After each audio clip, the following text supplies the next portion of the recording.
Eno ye kalina ya Joseph Sebugenyi esangibwa Namuŋŋoona mu zone 2 mu division y'e Lubaga mu Kampala ewali ekinnya kya Kazambi omwasangiddwa omuvubuka atannategeerekeka nga mufu ku Sande ewedde. Poliisi yategeezezza nti omupangisa eyabadde atutteyo kasasiro ye yasanze omulambo guno. Kasasiro eno eriraanye septic tank oba ekinnya kya Kazambi nga kyali kibikiddwako mabaati. Amabaati gano gaali tegamazeeyo era ne balaba omwami yali aseeyeeya ku mazzi kungulu amakyafu gano. Nti oluvannyuma lwa Land Road okutegeera ku buzibu buno yasazeewo okubinnyika mu nsuwa. Twagala okutegeeza Sebugenyi kikulu nnyo okukwatagana ne poliisi okumanya omuntu ono yavaawa ate yatuukawo awo okusinga okuba nti noolira ku nsi. Kalina eno yamyalirira ena ekozesa ekinnya kimu nga mwe mugenda Kazambi ate emabbali waakyo ne basuulayo kasasiro.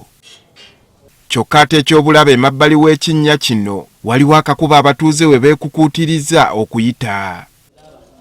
Abatuuze abaabaddewo ng'omulambo guno guggyibwa mu kinnya kino batubuulidde bwe gwabadde. Nzira we nagulaba we wagukwatangako bwe gutinga eddiba livaako kati siyinza kugamba mbu nno okubanga n'amaaso nga nago bagukubyekubye. Twamukebera nga si mutuuze waffe. Poliisi yategeezezza ng'omulambo ogwaggiddwa mu kinnya kino bwe gwali gumazeemu ebbanga abatuuze kye bawakanya. Omulambo gwe ssaawa zino guli mu ggwanika wali e Mulago gye batutegeezezza nti mu mazzi awo gwali tegunnasukka weeks 2 guli mu mazzi era gwali gutandise okuba nti n'oguvunda.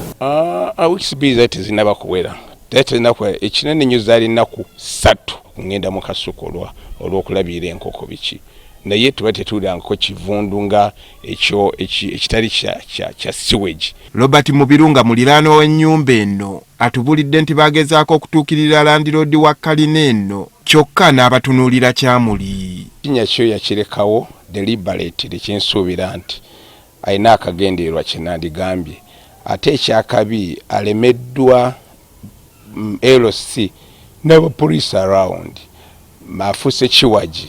Era bano bagamba nti ono si ye muntu asoose okufiira mu kinnya kino. Emabega awo emyezi gyalinga ena era waliwo omwana yava kalina n'agwa waggulu ku muliro guli ogwokusatu n'agwa.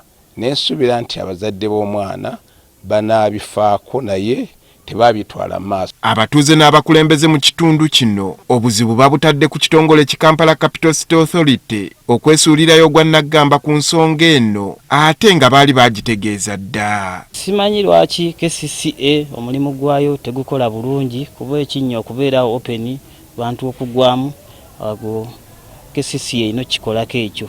Lwaki kizimbe kibeeraawo nga Kazambi abeera Nagalaale bw'atyo. Tugezezzaako okufuna ayogerera KCCA n'atutegeeza nga bw'abadde tamanyi ku nsonga eno wabula nga wakusooka kuginoonyerezaako. Ye nannyini kalina eno n'okutuusa kati akyaliira ku nsiko wadde nga poliisi emuyigga ate gwe omulambo ogwazuuliddwa gwatwaliddwa mu ggwanika e Mulago nga nakati bakyanoonyereza nannyini waagwo. Andrew Kaggwa, Agafeeyo, Spark TV.